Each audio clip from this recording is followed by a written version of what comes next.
Shalom, shalom, shalom. Bonsoir à tout le monde. Je vous salue dans le précieux nom de notre Seigneur Jésus, celui qui nous a donné le souffle, la capacité de nous relever de nos lits, de nos champs, de nos nattes, ce matin, pour que nous soyons en mesure de nous exprimer, de nous mouvoir. Même quand nous sommes allongés sur une natte ou sur un lit, il est encore là avec nous. Il ne nous a jamais abandonnés. C'est celui-là qui, ce matin encore, ou cet après-midi, ce soir-là, selon votre position actuelle, m'amène vous saluer de ces salutations les plus merveilleuses, des salutations remplies de paix, remplies de joie, de bonheur, remplies de gaieté. Ce matin, vous avez besoin de cela. C'est important pour vous ce soir, cet après-midi. J'ai dit, mais selon votre position actuelle, là où vous me prenez maintenant.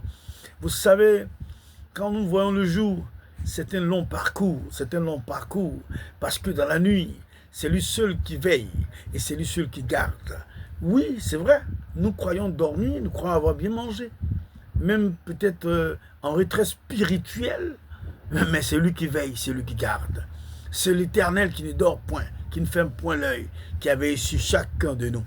Là où tu es, que tu sois athée, que tu sois converti, que tu sois non converti, selon ta religion, selon ton adoration, sache une chose, que l'Éternel, le Dieu vivant, qui a un monde éternel, qui conduit déjà à partir de la terre, à travers un canal, Christ Jésus, le seul et unique sacrifice permanent pour toute la vie, jusque dans l'éternité, nous demande encore de lui reconnaître cela, parce que c'est en son nom seul que nous vivons très à l'aise. Je vous salue encore. Shalom, shalom. Ce jour, je voulais simplement que nous partageons un sujet qui, ma foi, a son importance dans notre société actuelle. Nous allons le faire en plusieurs tranches. Maintenant, nous allons parler de, oui, comment échapper aux mauvaises pensées qui nous harcèlent. Comment peut-on échapper aux mauvaises pensées qui nous harcèlent? Oui, c'est vrai, c'est possible. C'est possible. Seulement si nous croyons, seulement si nous avons foi, seulement si nous pensons que cela est effectivement réel. Et c'est réel. Oui, parce que moi, je l'expérimente tous les jours et je l'expérimente depuis toujours et cela me fait du bien. Il fut des périodes où je n'ai pas pu parce que je suis succombé sous l'effet des harcèlements de mes pensées. Aujourd'hui, je suis libéré de toutes ces choses parce que celui-ci m'a fait comprendre que j'ai simplement besoin d'avoir une intelligence renouvelée. Et c'est ce qui a été fait. J'ai cru à cette intelligence renouvelée. Et désormais, je suis tranquille, je suis paisible, que j'ai mangé, que je n'ai pas mangé, que j'ai bu, que je n'ai pas bu, que j'ai un véhicule ou pas, que je sois dans une chambre-salon, dans une entrée couchée, comme on dit chez nous, pas même pas un studio. Écoutez, que je sois dans un palais, que je sois dans une grosse voiture ou dans une petite, je suis heureux toujours. Et c'est cela que Paul l'a manifesté.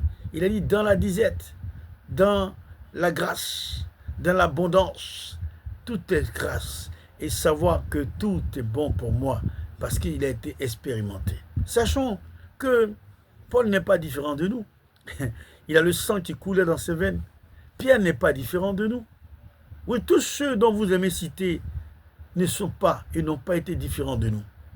Ah oui, nous allons nous retrouver tous au Père, devant le Père, pour l'adoration, la symbiose d'adoration. Mais pour l'heure, nous avons besoin d'harmoniser nos pensées, d'harmoniser nos réflexions, nos façons de faire. Parce que Christ n'est pas négligent sur les bords. Sachons cela. Il prend soin de chacun de nous à tout moment et à toute heure. C'est pour cela d'ailleurs, nous voulons parler de ce sujet. Nous allons commencer aujourd'hui. Nous allons en parler, nous aurons peut-être 2 ou 3 séances. Mais toujours est-il que cela est important pour chacun de nous de comprendre que les mauvaises pensées qui vous harcèlent ne sont pas normales. Ce n'est pas normal. Vous pouvez vivre toute votre vie de stupeur, des peurs, de tremblements. Toute votre vie, vous avez peur de votre ombre. C'est dangereux. Il y en a même, la propre sidure les effraie. Parce que les harcèlements ne les lâchent pas. Et cela part à partir des on-dit.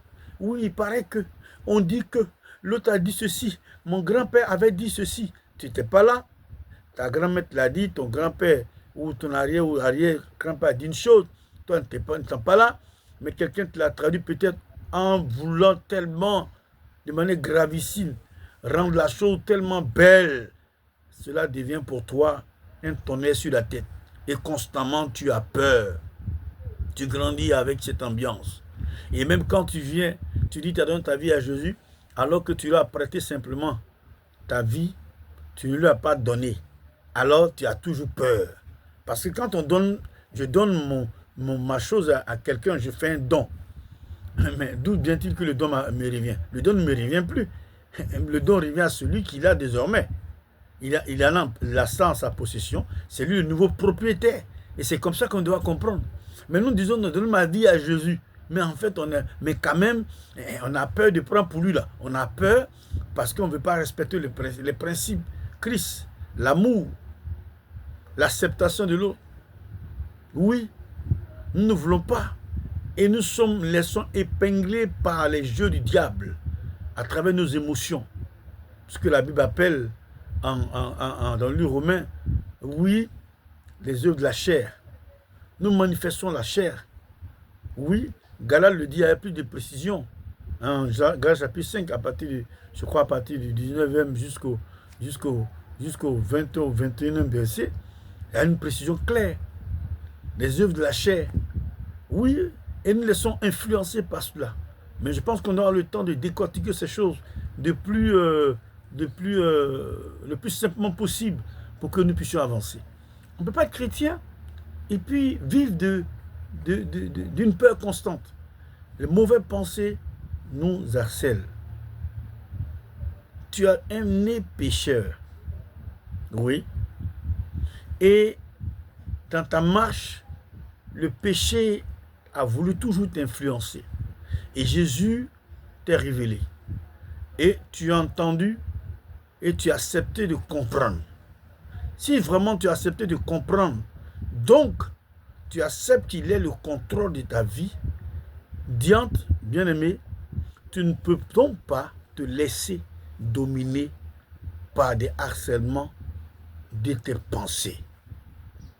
Très souvent, non, le diable m'a dit, non, ce n'est pas le diable forcément qui nous dit.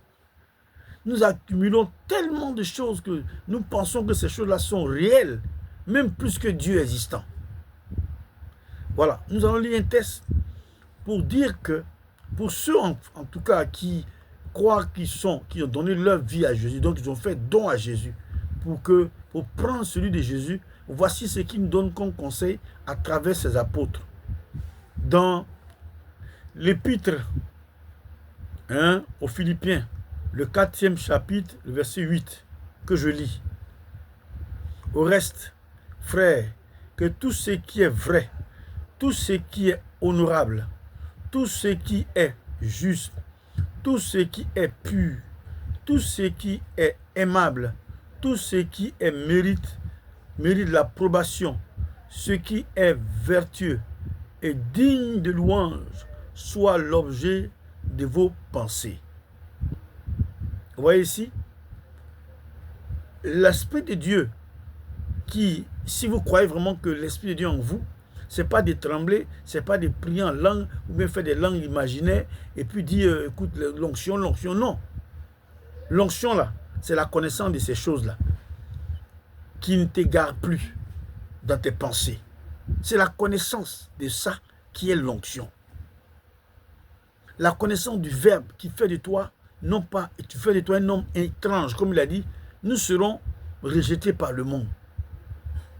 On ne cesse pas ressembler à quelqu'un. On a une seule identité qui est Christ, Jésus le ressuscité d'entre les morts. Celui qui fut le seul sacrifice et le sacrifice à jamais. Alors, je ne comprends pas, bien-aimés, que nous puissions nous insérer dans des choses qui parfois deviennent pour nous comme une chambre secrète où nous souffrons chaque jour dans nos pensées, dans nos mémoires, parce que harcelés, nous avions accepté cet harcèlement. Mais quand tu connais Christ et que tu laisses le Saint-Esprit réellement descendent en toi, alors voici ce qui est dit. Ça veut dire que les pensées, on peut les avoir et on peut les repousser. Et les bonnes, on peut les retenir. Quelle est donc ta pensée? Quelle est ton initiative en Christ? Pourquoi, Diane, tu te sens toujours dans la peur, dans la stupeur? Pourquoi crois-tu qu'il y a quelque chose toujours de négatif qui va t'arriver? Crois toujours que toi, c'est le négatif qui doit t'arriver? Pourquoi ne crois-tu pas que le bonheur est avec toi, que la joie est avec toi, que la grâce est avec toi? Nous faisons cette citation tout le temps, où l'Éternel est mon berger, je ne manquerai de rien. Et en fin de compte, sa grâce m'accompagnera tous les jours de la vie. Toi-même, tu cites, c'est une récitation pour toi. Ce n'est pas une récitation. David a vécu ça. Et les autres ont vécu ça. Quand toi, tu prends, ne récite pas. Comprends ça. Et puis exerce ça. C'est ça qu'il s'agit. Comprendre et exercer. On n'a pas dit de réciter. Récitation, on fait ça en poème, on fait ça à l'école là-bas. À l'école des Blancs. Même chez nous aussi, on en fait. On raconte des histoires, des contes, tout ça. C'est tout ça. Mais ici, ce n'est pas des contes qu'on raconte. C'est des choses qui ont existé. Ce ne sont pas des récitations que vous avez tous les jours dans vos cahiers. D'autres me mettent sous leur lit, mettent sous leur sommier. L'autre me met sur leurs oreillers. Ils dorment avec ça, avec un peu d'huile. Bon, vous voyez, c'est de la comédie on joue, bien-aimés. Je crois qu'on aura le temps d'aller plus loin. Mais je m'arrête là pour aujourd'hui et vous signifier que je vous aime. Mais il y a un qui vous aime au-delà de ce que je dis. Celui de qui je parle. Celui qui est venu pour mourir pour toi. Celui qui s'est fait pécheur. Oui, s'est fait pécher, quoi qu'il ne soit pécheur. Pour que toi et moi, nous soyons libres. Et que nous soyons en mesure de comprendre la vie. Et de vivre avec charme. Dans l'amour réel de Dieu. Et d'être épanoui. C'est de lui que je parle. Le Verbe. Jésus-Christ, le ressuscité d'entre les morts. L'unique sacrifice. À part lui, il n'y a point de salut sur la terre, dans les cieux et sous la terre. Ça n'existe pas. Ça n'existe pas. Cependant, je voudrais sans vous lâcher ici pour présenter mon livre, ce fameux livre. Je dis fameux, pas juste, c'est juste pour vous taquiner, mais il est très important de lire aussi des manuels qui ne sont pas la Bible. Et ça, j'insiste, qui ne sont pas la Bible. Voilà. Ce manuel, il y a beaucoup de choses qui peuvent vous intéresser, qui peuvent vous motiver à vous accorder à la parole de Dieu, à regarder plus davantage cette parole qui est source de vie et qui est elle-même entièrement vie, qui nous conduit dans une éternité parfaite. Oui, parce que l'éternité, on la commence dès ici. Voilà. Donc ici déjà, il y a beaucoup de choses qui ont été dites, c'est des témoignages, c'est des exemples qui ont été donnés pour motiver les frères et sœurs en Christ, pour que notre foi continue d'être construite et d'être fort. Christ n'a jamais lâché ses enfants. Il coûte seulement 2000 francs. Il coûte 2000 francs. Pour l'avoir, vous pouvez m'appeler ou me contacter à ce numéro 05 05 87 06 46. Pour l'obtenir, vous pouvez me rappeler à ce numéro 05 05 87 06 46. S'il vous plaît, ne gardez pas ça pour vous seul. Partagez ces choses à des frères et des sœurs qui ont encore des problèmes, des peurs, des stupeurs, qui tremblent tous les jours. Même les cafards les effraient. Vous voyez, ce n'est pas de la blague tout ce qu'on dit. Il y a des personnes qui sont harcelées réellement, qui ne dorment pratiquement pas. Ils se saoulent de médicaments, même sous l'effet de ces médicaments, ils n'arrivent même pas à dormir juste 8 heures du temps. Ils ne peuvent pas. Même 4 heures, il y en a qui ne peuvent pas. J'ai des témoignages. J'ai connu des gens qui fréquentaient des temples, qui sont passés partout, mais qui n'arrivaient pas à dormir jour et nuit pendant des mois. Mais quand vous les voyez le matin, vous pensez que c'est des hommes, mais c'est des momies. Des momies, parce qu'il n'y a pas de vie en eux. Voilà. Mais Dieu, qui fait grâce, leur a donné la vie et les a restaurés. Donc, croyez-moi, ce n'est pas de la blague. L'harcèlement est quelque chose de très, très, très dangereux. Dans le monde physique, on sait ce que c'est. Mais dans le monde spirituel, souvent nous négligeons, mais c'est toujours important de le faire. Je vous aime. Bye bye. Nous sommes bénis.